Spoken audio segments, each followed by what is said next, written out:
Oke, selamat pagi. Pagi, Pak. Ya, salam sejahtera untuk kita semuanya ya. Assalamualaikum warahmatullahi wabarakatuh. Di sini sudah hadir mahasiswa atas nama Reynold Evangelis. Ya, bagus sekali. Iya, Nah, Pak. Nah, buku ini kemarin sudah saya share kepada Anda ya, buku PDF ini ya. Nah, kita akan review sedikit ya di bab satu sebagai pengantar karena di dalam kriptografi ini banyak sekali istilah-istilah yang mungkin Anda asing ya. Istilah-istilah yang belum Anda kenal karena apa itu kriptografi ini memang basisnya adalah apa itu matematika ya. Matematika sedikit banyak sekali apa itu formula-formula ya matematika yang nanti mungkin Anda bisa pahami dengan cara yang lebih mudah ya. Dan nanti apa itu kita akan mencarikan software simulasinya ya. Software simulasinya supaya nanti bisa kita gunakan sebagai apa itu acuan untuk memahami cara kerja dan proses daripada apa itu kriptografi. Saudara-saudara, kriptografi ini memang apa itu secara eh, ini ya, secara modern itu sudah menjadi bentuk software ya, menjadi bentuk software yang software itu tentu dirancang berdasarkan algoritma ya, dan algoritmanya berdasarkan apa itu berdasarkan persamaan matematis ya kan, karena apa itu tentang bagaimana kita menyandikan pesan ya, menyandikan pesan atau juga menyembunyikan pesan seperti itu. Nah, seperti kita ketahui saudara-saudara, kenapa kriptografi ini bisa diteruskan menjadi suatu bidang ilmu komputer? Karena semua itu ini ya peradaban manusia itu pasti ciri khasnya adalah memiliki yang namanya apa itu ini ya apa itu memiliki yang namanya bahasa ya. Bahasa-bahasa manusia ini ya itu menjadi suatu simbol ya, direalisasikan dalam bentuk simbol ya, yang simbolnya itu menjadi eh, huruf ya. Simbol-simbol komunikasi kita ini secara verbal ya, akhirnya menjadi suatu rumusan huruf ya. Nah, semua huruf-huruf di dunia ini gitu kan memiliki itu memiliki ciri khas ya, memiliki satu ciri khas dan juga memiliki pola ya. Karena semua simbol dan semua apa itu semua huruf itu sebagai alat ya untuk menyatakan bahasa manusia, maka simbol-simbol itu nggak akan berubah ya. Simbol-simbol simbol A B C D E kita ini kan nggak berubah ya, terdiri dari 26 huruf ya, 26 huruf dari A sampai Z ya, mengenai huruf ya. Kemudian angka juga sama, angka itu dari angka satu itu angka 1 sampai 9, mohon maaf, angka 0 sampai 9 ya, di mana ini juga itu tidak berubah. Nah, karena semua ini berbasis kepada apa itu berbasis kepada ini ya, apa itu huruf-huruf yang sudah menjadi standar ya, baik huruf Arabik, huruf apa itu huruf kanji ya, huruf alfabet ya, kemudian juga sistem angka ya kan.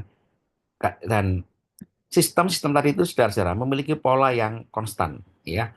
Hanya implementasinya itu eh, implementasi mengenai huruf-huruf ini menjadi suatu atau simbol-simbol ini menjadi suatu pernyataan yang menyatakan komunikasi manusia, maka akhirnya terbentuknya pola ya. Dari huruf atau angka itu menjadi suatu pola. Pola-pola yang menyatakan bahasa manusia gitu ya. Jadi bahasa manusia itu ya kan secara modern ya, secara apa itu perkembangan peradaban ya kan sudah memiliki suatu sistem angka dan sistem apa itu huruf. Nah, sistem angka dan sistem huruf itu ya kan begitu mau disampaikan atau dikirimkan. Nah, itulah berkembang namanya ilmu dasar kriptografi. Ya. Jadi kriptografi ini secara basic adalah bisa kita artikan sebagai ilmu untuk mengirimkan pesan secara tersandi seperti itu. Ya, secara tersandi karena apa? Karena pesan ini mau kita kirimkan kepada orang. Ya, pesan ini mau kita kirimkan itu kepada pihak lain. Nah, supaya pesan ini bisa diterima dan juga bisa apa itu pahami, maka pesan ini berbeda dengan pesan ini kita sampaikan secara verbal, ya. Kalau kita secara verbal seperti ini, saya ngomong kepada Anda, nah ini ngomong secara langsung, ya. Ini adalah komunikasi secara direct, secara langsung. Tapi begitu saya mau mengirimkan pesan kepada Reynold, ya, misalkan Reynold ini tinggal di luar, ya, di luar daerah yang saya tinggali, maka pesan saya ini harus saya berikan suatu teknik khusus supaya pesan ini tidak mudah diketahui oleh orang lain. Nah, supaya pesan ini tidak mudah diketahui orang lain, nah, disitulah peran dari kriptografi. Saya mengirimkan pesan bahasa yang saya gunakan dan juga bahasa yang digunakan oleh Reno itu menggunakan simbol-simbol yang sama. Simbol-simbol yang sama itu tentu bebas, bisa berbahasa alfabet, bisa Arabik, bisa bahasa apa itu kanji, ya. Semua bahasa-bahasa di dunia ini memiliki simbol. Yang simbol-simbol itu eh, memiliki suatu eh, pola yang konstan. Begitu pola yang konstan ini saya gunakan sebagai ekspresi saya di dalam menyampaikan pesan. Dari situlah mulai masuk yang namanya ilmu kriptografi. Di mana ilmu kriptografi ini bisa memodifikasi simbol-simbol yang tersedia menjadi suatu rumusan atau suatu pola yang itu adalah menyimpan pesan yang saya sampaikan. Nah, gitu ya. Nah, saudara-saudara, ilmu kriptografi ini bermula dari tadi saya sampaikan ya kriptologi, ya. Kriptologi, ya. Kemudian dipecah menjadi kriptografi, menjadi kriptoanalisis, ya. Kemudian kriptografi itu dipecah lagi menjadi simetrik cipher, ya, asimetrik cipher dan kemudian berkembang menjadi protokol. Nah, seperti ini, ya. Karena semua bahasa itu memiliki simbol, dan simbol itu memiliki pola, dan pola itu bisa di-generate menjadi suatu pola yang merupakan representasi daripada bahasa manusia, maka dia memiliki suatu rumusan matematika, ya. Jadi apa itu huruf-huruf yang kita gunakan ini saudara-saudara, polanya itu sebetulnya adalah pola matematika, polanya ya. Pola matematika sederhana itu huruf alfabet. Alfabet itu memiliki 26 apa itu 26 anggota ya, dari A sampai Z. Angka dari 0 sampai 9 memiliki 10 anggota. Nah, kombinasi-kombinasi dari huruf dan angka ini saudara-saudara ternyata memiliki pola. Yang polanya itu bisa kita dekati dengan itu prinsip matematika. Nah, kemudian saudara-saudara, karena dia memiliki satu prinsip matematika, maka otomatis dia bisa dikembangkan menjadi satu formula matematika. Formula matematika bisa di-generate lebih tinggi lagi menjadi algoritma. Algoritma, nah, menjadi software. Software menjadi protokol yang saat ini sudah diterapkan secara itu masif di dalam dunia komputer. Nah, itulah saudara-saudara kenapa ilmu kriptografi ini sangat penting bagi dunia komputer ya dan juga dunia teknologi informasi karena dia gitu kan membawa membawa misi ya untuk mengirimkan pesan ya secara sistematik, secara terpola, ya, kemudian juga memiliki fungsi agar dia bisa membawa misi keamanan atau security dan juga misi-misi yang lain nanti yang bisa kita manfaatkan ya bahkan juga sampai ke misi dia bisa melakukan kompresi data ya juga memiliki suatu apa itu assignment yang bersifat khusus ya agar data-data tadi itu bisa aman tapi juga ringkes ya seperti itu. Nah, saudara-saudara, apa itu di dalam bahasa kita ya, kriptografi, ada beberapa hal yang perlu kita pahami, istilah-istilah yang mungkin Anda belum pernah kenal ya. Di situ ada cipher ya, ada secret key ya, kemudian juga ada channel gitu ya.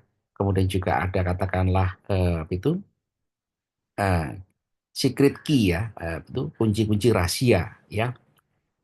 Nah, ini saudara-saudara, tadi saya sampaikan bahwa pola kombinasi daripada simbol huruf ya itu sebagai representasi kita menyatakan komunikasi. Ya, saya ngomong apa saja ini kalau saya nyatakan dengan simbol itu keluar semua simbolnya, ya secara secara tertulis. Nah, simbol-simbol secara tertulis ini saudara-saudara, kalau mau kita itu kemas lagi menjadi suatu pesan yang terkirimkan dan tersandikan, maka kita bisa mengcreate, ya, mengcreate bagaimana pesan yang saya tulis ini atau komunikasi yang kita tulis ini menjadi pesan yang tersembunyikan dan tersandikan dengan berbasis kepada simbol-simbol yang kita gunakan.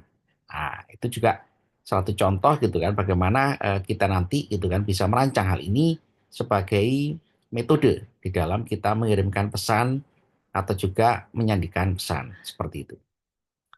Nah, saudara-saudara, ini adalah ilustrasi sederhana ya bagaimana itu eh, kita memahami dunia komunikasi secara teknologi.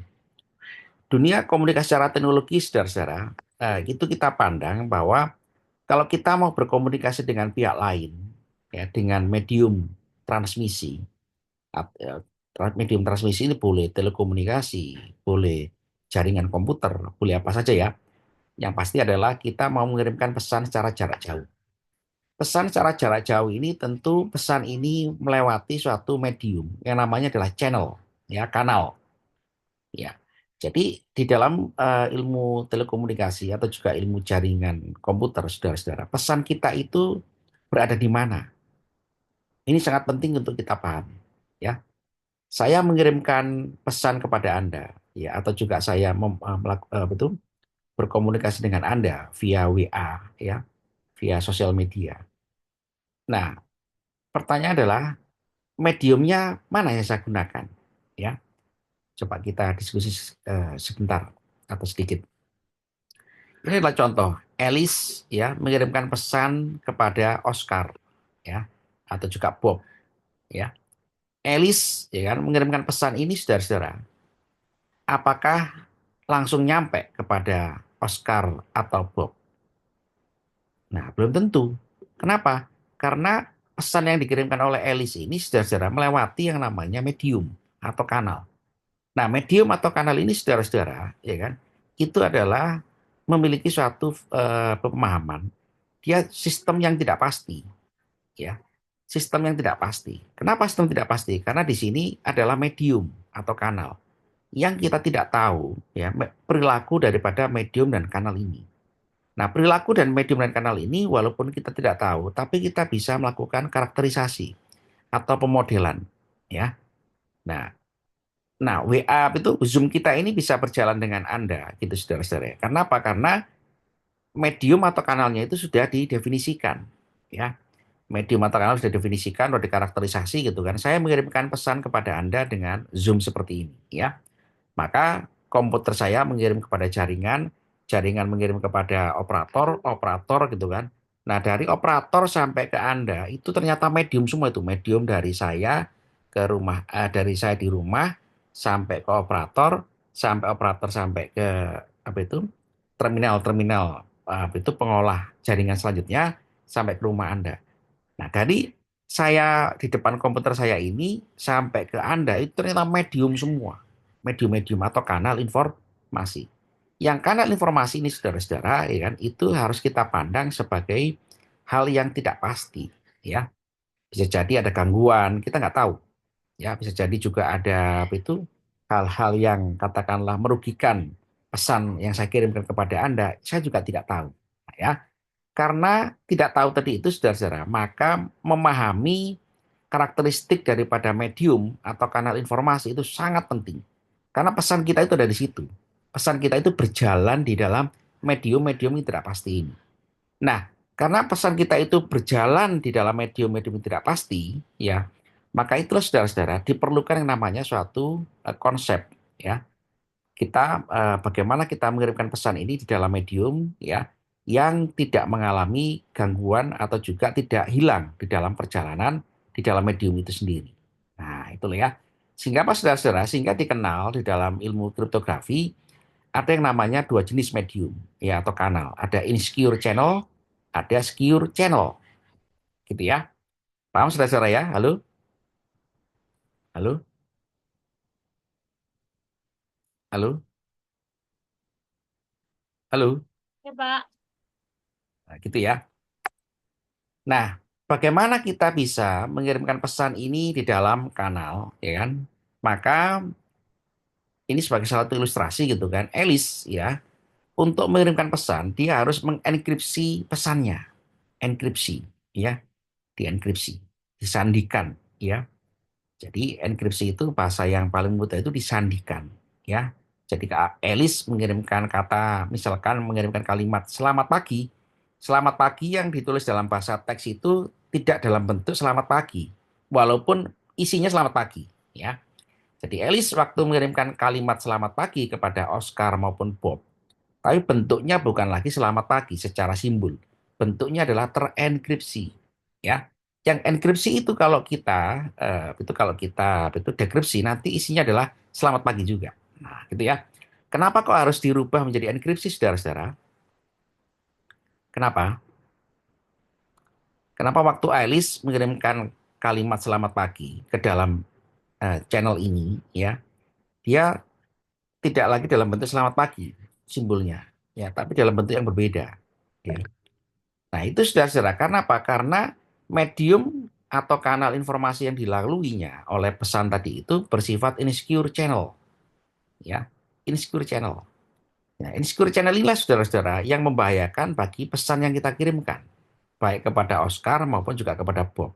Nah, ini ya. Kenapa gitu kan? Karena channel ini saudara-saudara isinya adalah gangguan, ya. Channel itu karena kanal medium jaringan ya atau juga telekomunikasi itu semua adalah gangguan semua, ya. Tidak ada yang perfect ya di dalam kanal informasi itu, ya. Nah, sehingga apa? Sehingga beresiko pesan yang kita kirimkan itu bisa hilang, ya, bisa berkurang, ya, bisa katakanlah itu juga disadap oleh orang gitu kan, diketahuinya oleh orang gitu ya, sehingga medium atau kanal informasi itu selalu diasumsikan sebagai insecure channel, ya. Insecure dalam arti kan dia bersifat mengganggu terhadap pesan yang kita kirimkan.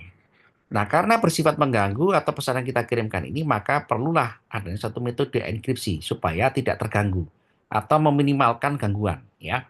Yang tepat itu adalah meminimalisir gangguan, ya. Sehingga apa? Sehingga kecil kemungkinannya pesan yang kita kirimkan dari Alice ini gitu kan itu hilang di tengah jalan, berkurang di tengah jalan, atau juga mungkin diketahui oleh orang-orang di tengah jalan. Nah, ini ya. Nah, inilah saudara-saudara kan, itu perlunya gitu kan, bahwa bagaimana kita menciptakan enkripsi ini gitu kan, maka ada beberapa metode ya kan, ada metode symmetric key, ada asymmetric key gitu kan, supaya nanti pesan yang kita kirimkan ini gitu kan bisa diterima oleh orang yang kita tuju, ya. Jadi Alice ini mau mengirimkan kepada Bob, ya. Alice ini orang baik, Bob ini juga orang baik. Supaya ya kan, supaya itu Alice ini ya bisa mengirimkan pesan dan diterima oleh Bob, maka pesan ini kan terkirim dengan cara apa itu dengan cara terenkripsi di dalam medium yang insecure ya atau kayak insecure channel, kemudian dekripsi diterima oleh Bob. Yang tidak kendaki adalah diterima oleh Oscar ya sebagai contoh. Ya, supaya itu menghindari Oscar ini bisa menerima, Oscar ini juga bisa menerima pesan, ya, bisa menerima informasi, tapi belum tentu bisa mengetahui apa yang dimaksudkan di dalam pesan yang dikirimkan oleh Alice. Nah, itulah saudara-saudara. Sehingga apa? Dikembangkan lagi konsep secure channel. Secure channel itu adalah gitu kan, orang yang kita tuju itu bisa mengetahui isi daripada pesan yang kita kirimkan. Nah, bagaimana? Nah, itulah nanti di dalam Bob ini gitu kan, Bob itu memiliki suatu kuncinya. Kunci yang bisa membuka pesan yang dikirimkan oleh Alice. Oscar juga menerima, tapi Oscar tidak memiliki kuncinya. Nah, karena tidak memiliki kuncinya, dia tidak bisa mengetahui isi pesannya. Nah, hubungan antara komunikasi antara Alice dengan Bob, ya kan, itu berada dalam hubungan apa itu hubungan komunikasi melewati medium yang insecure. Tapi karena Alice dan Bob ini sama-sama memiliki kunci, ya, symmetric key, maka dia bisa kita hubungkan sebagai itu secure channel. Ya, secure channel kenapa? Karena dia memiliki enkripsi dan dekripsinya. Oscar menerima pesan juga, tapi dia tidak bisa mengetahui isi pesannya. Kenapa? Karena dia tidak memiliki dekripsinya, ya, tidak memiliki kuncinya ibaratnya, ya, sehingga tidak bisa membuka pesan, tidak bisa mengetahui isi pesan. Nah, itu sudah cara ya, cara pemahamannya ya. Halo, halo, Ya, Pak. nah, gitu ya. Nah, jadi dalam saudara-saudara di dalam komunikasi kita ya jaringan komputer, semua orang itu terhubung dengan jaringan. selama dia terhubung dengan internet, maka saya itu bisa berkomunikasi dengan komputer orang yang terhubung dengan jaringan di mana saja. Tapi saya belum tentu bisa mengetahui isi pesannya, ya. Jadi kalau misalkan Anda ngeping ke itu semua komputer yang tersambung di seluruh dunia itu bisa, tapi belum tentu Anda bisa menerima isi pesannya. Kenapa? Karena kita tidak memiliki enkripsi maupun dekripsinya dengan orang lain. Jadi komunikasi komputer kita ini saudara-saudara yang bisa terjalin timbal balik ya antara kita dengan orang yang kita tuju atau dengan device yang kita tuju karena sama-sama memiliki enkripsi dan dekripsinya. Sehingga apa saudara-saudara? Sehingga komunikasi itu antara pihak yang terlibat ya itu bisa dikatakan secure channel dengan dasar bahwa sama-sama memiliki enkripsi dan dekripsi yang sistem enkripsi dan dekripsi yang sama seperti itu ya. Itu saudara ya. Halo, halo. Baik, Pak. Oke ya. Baik, Pak. Oke ya. Jadi tadi saya sampaikan bagaimana itu kita nyatakan ya kan. Ya. Itu dikirimkan oleh Alice dalam bentuk plain text ya atau clear text ya. Selamat pagi. Ya selamat pagi kalau kita tulis ya selamat pagi gitu ya. Tapi begitu dia dienkripsi, maka outputnya adalah bukan plain text lagi, tapi ciphertext ya Y. Ya ini ya. Y ini ciphertext ya. Plain text yang dienkripsi ya. Nah, kemudian itu plain text yang dekripsi ini dikirimkan ke Bob ya. Bob gitu kan bisa menerima itu pesan dari Alice ya dalam bentuk X plain text karena dia harus mendekripsikan lagi ya. Dekripsi. Apa yang dekripsi Y? Jadi ciphertext itu didekripsi Y dengan apa?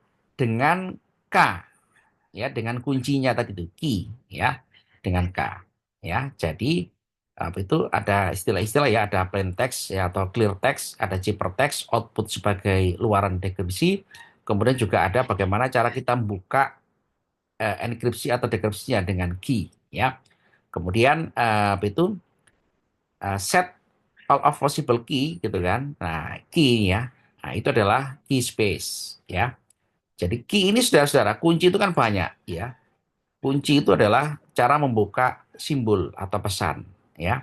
Jadi probability daripada itu dari kemungkinan daripada pesan itu bisa dibuka dengan kunci itu adalah kita sebut sebagai set of all possible key ya. Ya, jadi kemungkinan-kemungkinan kunci rahasia yang bisa digunakan untuk membuka pesan yang terenkripsi ya, seperti itu. Begitu saudara ya cara memahaminya ya. Halo. Oke. Baik, Pak. Nah, oke, kita lanjutkan. Nah, saudara-saudara, ini adalah salah satu contoh gitu kan, symmetric key ya, symmetric encryption ya. Jadi metodenya adalah substitusi ya. Jadi metode substitusi ini adalah kita memberikan satu simbol gitu kan.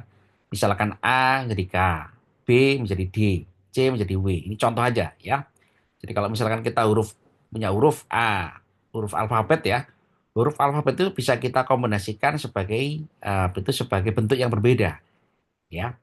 Boleh A menjadi Z, tapi polanya harus konstan ya, polanya harus konstan dan memiliki suatu formula gitu ya. Sehingga kalau kita mau nuliskan EBBA gitu kan, EBBA gitu kan, maka bentuknya terinskripsi adalah K D D K. Betul nggak? Kalau saudara huruf A ini Ya, kita enkripsi menjadi K kecil, ya, B menjadi D kecil, C menjadi W. Kalau saya mengirimkan kalimat atau kata dalam bentuk ini, maka outputnya ciphertext yang terenkripsi menjadi apa? Ini kan, Iya, Pak. betul kan ya? baik. Nah, K Ya, D D K. Nah, ini adalah ciphertext, ya, pesan yang terenkripsi. Nah, gitu saudara ya. Nah, Pak, kok bisa gitu? Nah, kok bisa gitu karena di sini ada pola yang kita create, ya. Pola ini sebagai contoh aja, ya bebas, ya. Tergantung siapa saja yang mau mendesain. Ya, Pak, saya boleh nggak A menjadi yang lain? Boleh, asalkan konsisten, ya. Jadi waktu kita mendesain satu itu konsep enkripsi itu harus konsisten, ya, tidak boleh berubah, ya. Nah, Ini salah satu contoh yang disebut sebagai substitusi ya, cheaper institution, itu substitution ya, seperti itu ya. Kemudian itu akhirnya kalau kita memberikan pesan ya, pesan yang terenkripsi. Nah, kalau bentuknya seperti ini gitu kan, berarti kan ini kita harus nanti mendekripsi ya, dekripsi dengan pola yang kita gunakan tadi itu ya. Jadi ini salah satu contoh gitu kan, itu metode simetrik key ya, itu substitusi ya, seperti itu. Oke, gampang saudara ya?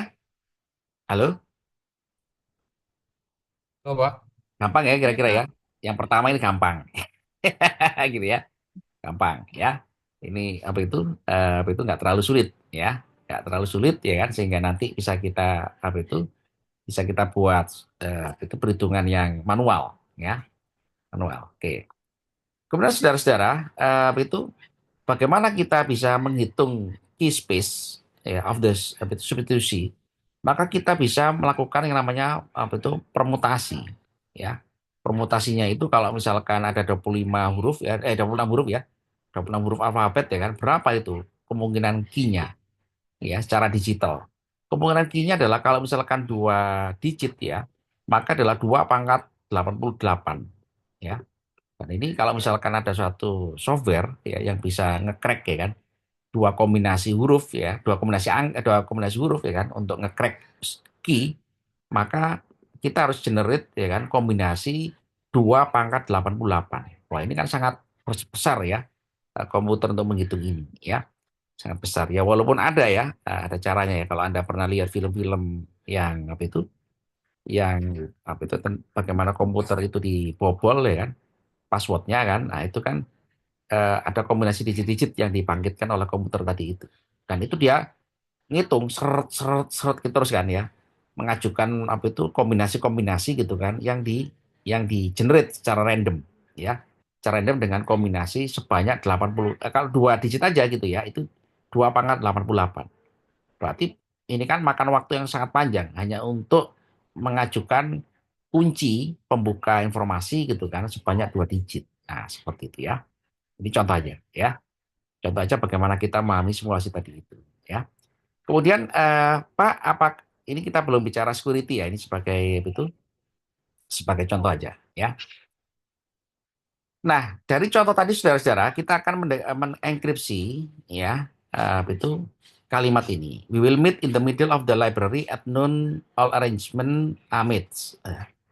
Jadi kita akan bertemu di dalam perpustakaan pada siang hari, di mana agenda pertemuan itu sudah disiapkan. Itulah kurang lebih ya. Nah, pesan ini kita enkripsi ya dengan metode 1 2 tadi itu. Nah, akhirnya kan jadi kayak gini. Nah, gini kan. Nah, jadinya adalah eh, apa ini? Relatif frekuensi ya. Relatif frekuensi itu adalah kemungkinan munculnya huruf ya dari yang kita gunakan tadi itu. Sehingga kalau kita analisis saudara-saudara gitu kan, maka kemungkinan munculnya frekuensi ini ya huruf A sampai Z ini gitu kan, itu nanti bisa menjadi analisis bagi kita ya, untuk menganalisis gitu kan secret key yang nanti bisa kita gunakan ya. Nah, saudara-saudara, itu cryptanalysis ya. Cryptanalysis ini juga merupakan sama ya dengan apa itu? Dengan kriptografi. Jadi kalau kriptografi itu adalah cara kita generate pesan yang tersandikan ya. Nah, kalau cryptanalysis ini adalah kita gunakan untuk apa itu menganalisa pesan yang tanpa kita ketahui ya, atau mengetahui rahasia ya, mengetahui rahasia pesannya ya. Jadi ini juga merupakan bagian dari kriptografi ya. Jadi ada analisis secara klasik ya, ada implementasinya ya, kemudian juga ada rekayasanya ya. Nah, ini juga sama saudara-saudara, berbasis kepada matematika juga ya. Jadi berbasis pada matematika supaya kita bisa mengetahui pesannya ya, tanpa kita mendapatkan kuncinya. Karena kita mengcreate kuncinya ya. Jadi kalau kita waktu kriptografi tadi yang pertama, ya kita memiliki kuncinya. Nah, sekarang dibalik, Pak, saya tidak mengetahui kuncinya. Bagaimana kita mengetahui pesannya? Nah, itulah cryptanalysis di situ berlaku ya. Sama juga saudara-saudara ya, itu adalah pemahaman kita mengenai matematika ya. Matematika karena semua pesan yang dikirimkan di dalam dunia jaringan komputer itu pasti pesan yang tersandikan. Tidak ada pesan yang tidak tersandikan. Kenapa? Karena tadi pemahamannya bahwa pesan yang kita kirimkan ini melewati medium atau kanal informasi. Yang kanal informasi itu asumsi nomor satu adalah insecure, ya tidak aman, ya tidak aman secara secara pesan atau juga secara performance, ya seperti itu. Nah, saudara-saudara, oke, ini tadi contoh ya, udah ya. Oke. Nah, kita lanjutkan ke bab 2 ya. Ini pemahaman matematikanya cukup rumit ya, tapi bisa kita pahami dengan cara logika yang sangat mudah sekali sebetulnya ya. Oke, nanti di sini ada persamaan-persamaan matematika ya yang menggambarkan tentang cara kerja daripada kriptografi ya. Saya harapkan Anda nggak terlalu sulit memahami ini ya, karena ini matematika semua ya, saudara-saudara. Yang penting adalah kita paham prinsipnya tadi itu ya. Oke, stream cheaper ya. Nah, saudara-saudara, tadi kita paham bahwasanya kriptografi tadi itu kita bagi lagi menjadi symmetric cipher, asymmetric cipher, dan protokol ya. Nah, symmetric cipher itu bisa dibagi lagi menjadi block cipher sama stream cipher ya. Tadi kalau kita itu di sini ya, symmetric ya, symmetric cipher ya. Nah, symmetric cipher ini saudara-saudara bisa kita turunkan lagi menjadi block cipher. Jadi huruf-huruf itu bentuknya kombinasi menjadi suatu kombinasi ya. Jadi kalau misalkan tadi ya A menjadi K, B menjadi Z. Nah, itu single-single ya, single-single. Kalau blok itu adalah beberapa simbol dideskripsi dengan dalam bentuk blok juga ya. Pak, bisa nggak A dengan Z ya, misalkan A dengan C itu menjadi K. Boleh ya. Misalkan kalimat selamat pagi. Halo, saudara-saudara. Selamat pagi. SELAMATPAGI. Nah, blok-blok huruf itu bisa kita eh, enkripsi secara konsisten. Misalkan banyak sekali huruf-huruf kalau kita menggunakan bahasa Indonesia ya, huruf-huruf yang paling banyak muncul itu pasti huruf A. Setuju nggak Anda? Halo, halo saudara-saudara. Huruf-huruf yang paling banyak muncul di dalam kalimat bahasa Indonesia itu pasti huruf A. Betul nggak? Ya, Pak. Betul kan? Nah, A ini kan waktu menjadi kalimat, itu kan pasti berpasangan dengan huruf-huruf yang lain. Betul nggak? Ya, Halo. Pak. Ya, Pak. Nah, misalkan tadi ya, huruf A itu pasti banyak muncul dalam bahasa Indonesia. Kalau dalam bahasa Jawa itu huruf O, ya. Ojo ngunu, misalkan ya. Ya. Ojo sembrono, itu kan huruf O ya. Kalau bahasa Indonesianya A yang paling banyak. Nah, A ini berkombinasi dengan huruf-huruf yang lain, itu bisa kita bentuk menjadi blok cipher, ya. Misalkan A dengan Z, Pak, A dengan Z ini menjadi huruf ini. Nah, itu boleh, ya. A dengan ini menjadi huruf ini, itu boleh. Sehingga apa saudara-saudara? Itu memperkecil ukuran data nanti, ya. Ya itulah gunanya kita menerapkan ilmu kriptografi ya. Memiliki keuntungan dengan data yang kita kirimkan itu lebih lebih lebih ringan ya daripada kalimat aslinya yang utuh tadi, yang plain text tadi itu. Selamat pagi. Selamat pagi itu kalau kita hitung hurufnya berapa itu? SELAMAT 7. Pagi tambah 4 11 ya. Ada 11 huruf ya, sama apa itu space-nya ya.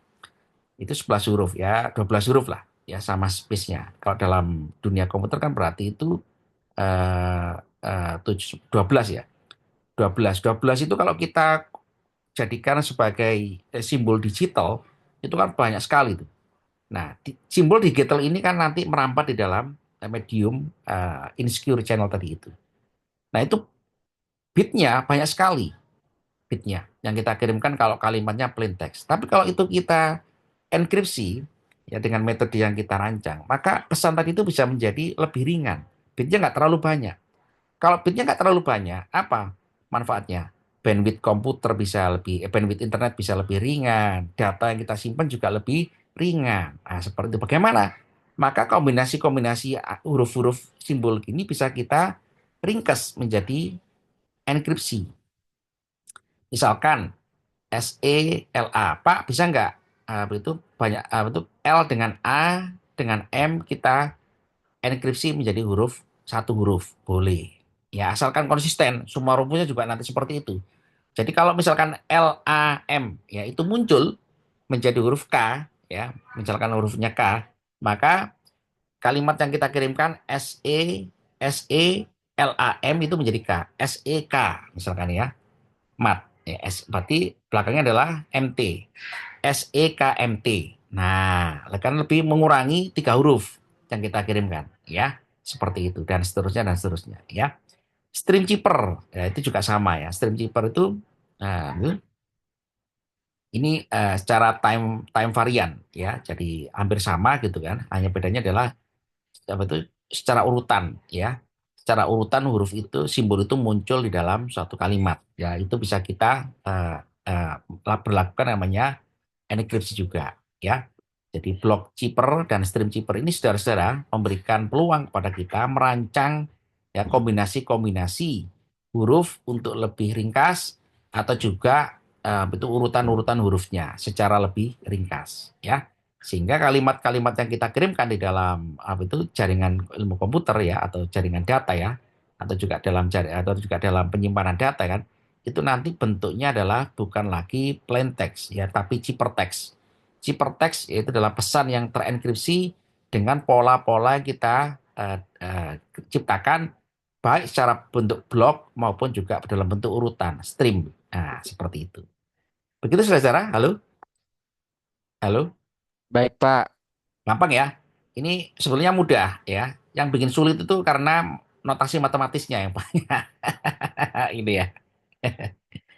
Itu saudara ya. Jadi itu ini ini apa itu ilustrasinya tadi ya. Stream cheaper ya dengan block cheaper ya. Jadi eh, kalau ini kita wujudkan dalam bentuk algoritma itu sudah mudah ya, tinggal kita gunakan. Tapi kita sebagai orang ilmu komputer tidak boleh ya itu eh, melupakan yang namanya prosesnya secara dalam bentuk representasi matematis seperti itu ya. Nah ini contoh ya stream cheaper ya urutan simbol yang akan kita kirimkan ya. Tentu kita harus menyertakan key ya yang itu di dalam enkripsi itu harus ada key yang kita yang key itu rumus untuk menyandikan lah ya kalau di enkripsi. Kalau K di dekripsi adalah rumus untuk mengungkap pesan yang tersandikan. Nah, itu K ya.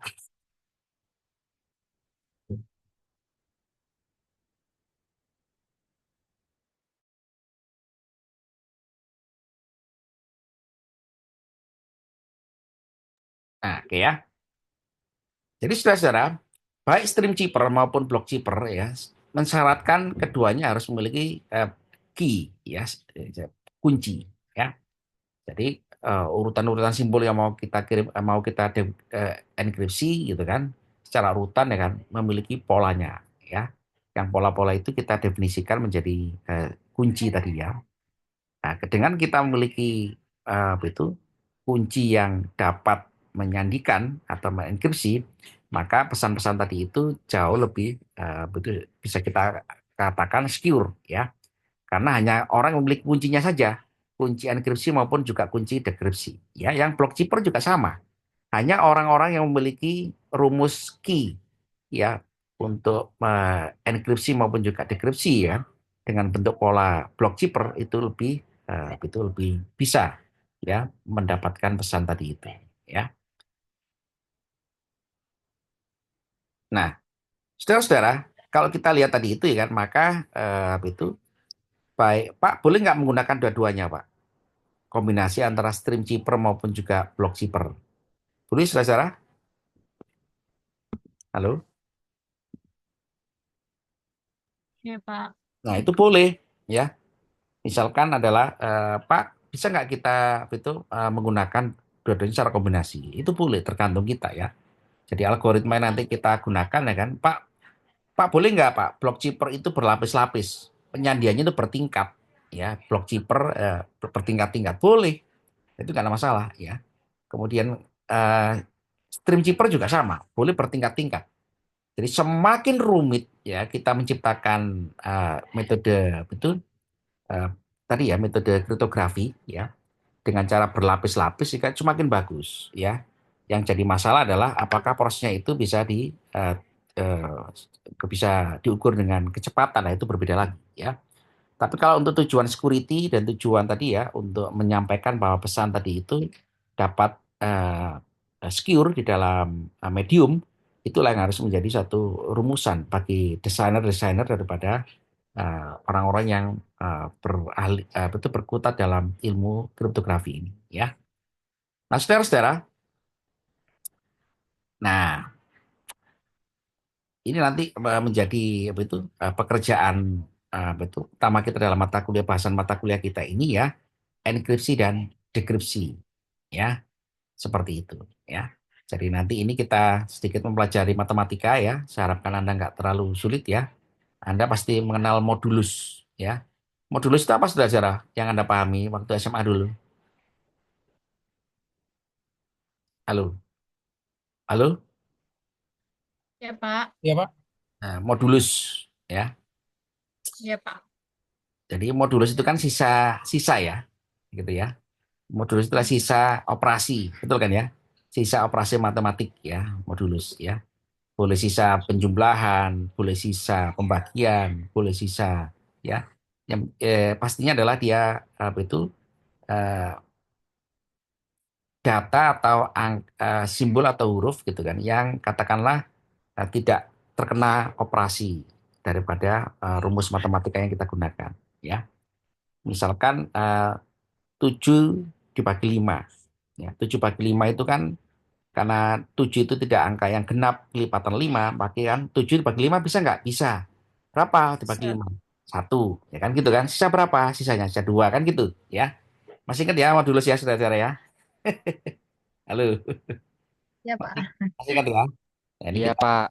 ya refresh sedikit supaya Anda nggak takut dengan matematika ya. Karena penting ya kita memahami matematika ini sebagai cara kita nanti merancang enkripsi maupun dekripsi ya. Nah, saudara-saudara, nah kita lanjutkan ya. Ini rumus-rumusnya ini banyak banget ya matematika ini ya. Jadi kalau kita itu rancang gitu kan, tentu eh, di dalam merancang apa itu enkripsi maupun dekripsi kan pasti melibatkan yang namanya formula matematika seperti ini ya. Sebagai apa? Sebagai cara kita mudah memahami ya cara kerja enkripsi yang kita rancang ya. Karena enkripsi itu pasti bentuknya rumus ya, bentuknya rumus ya. Rumus-rumus gitu kan yang itu menunjukkan cara kerja daripada metode enkripsi maupun juga dekripsi.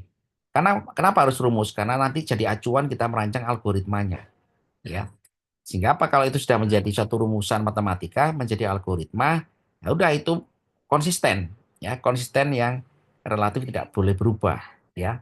Karena pesan kita itu mau digunakan oleh orang yang menerima pesan. Nah, orang yang menerima pesan kuncinya harus sama. Kalau kuncinya harus sama, artinya apa? Algoritma harus sama.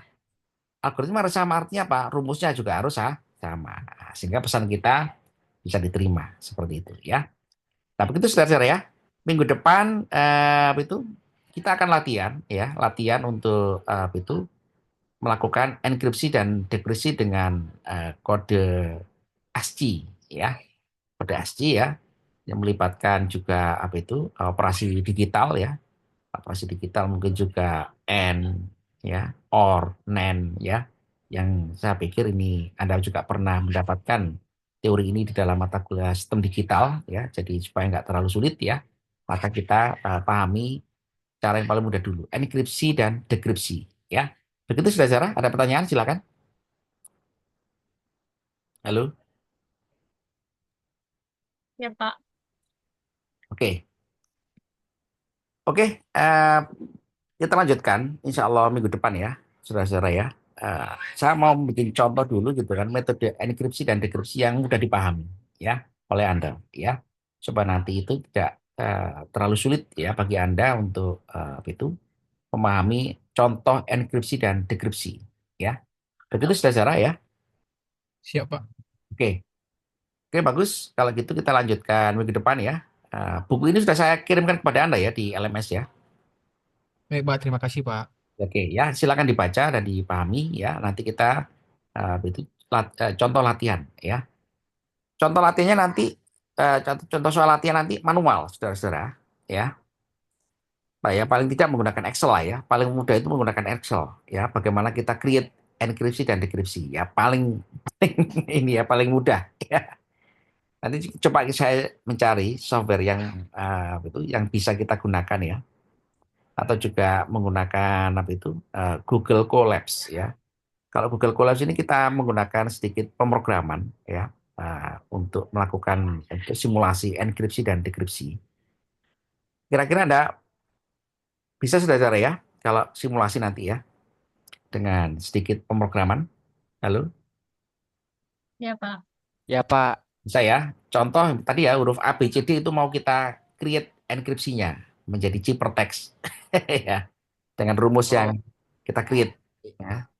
izin tanya, Pinter Pak. ya? Hah? Izin tanya, Pak. Bingung sih, Pak. Hah? Cuman nanti dicoba dulu. Ya, betul. Kita coba dulu ya. Kalau izin tanya, Pak. Hmm. Kalau penggunaan toolsnya bebas, Pak. Nanti pakai apa aja gitu. Bebas. Tapi yang penting toolsnya itu menggambarkan prosesnya tadi itu supaya nggak kalau sudah menjadi tool software itu kan sudah mudah ya. Kita tinggal pencet enkripsi, dekripsi, inputnya apa langsung langsung keluar.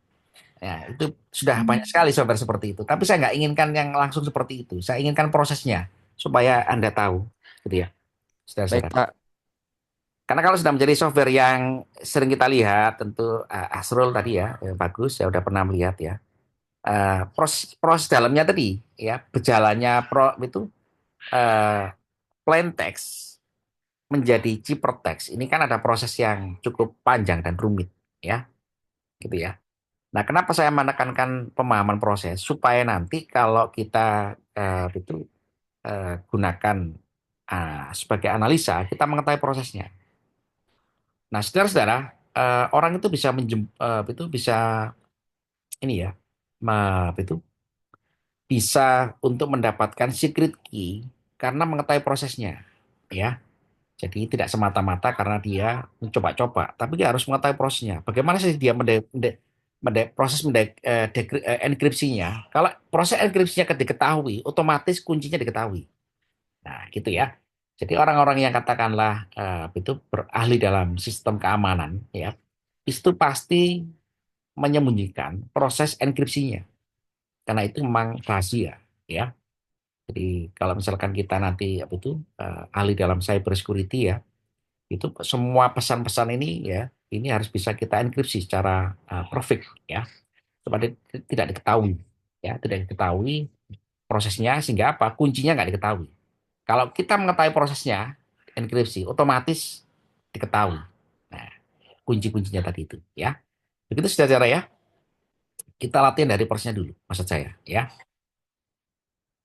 Oke, saudara, senang bertemu dengan Anda. Kita lanjutkan nanti minggu depan ya. Memang ini eh, sangat sulit mata kuliah ini ya, tapi kita coba itu untuk memahaminya dengan cara yang mudah ya. Begitu sudah cara ya. Jadi cara yang mudah dulu aja ya. Oke, selamat pagi, selamat berakhir pekan. Silakan beraktivitas ya. Salam sejahtera dan assalamualaikum warahmatullahi wabarakatuh. Waalaikumsalam warahmatullahi wabarakatuh. Terima kasih, Pak. Ya, sama-sama. Ya, Makasih, Pak. oke ya, Renol ya, sama Asrul, sama sama ini. Eh, tadi siapa? Christian ya, David ya.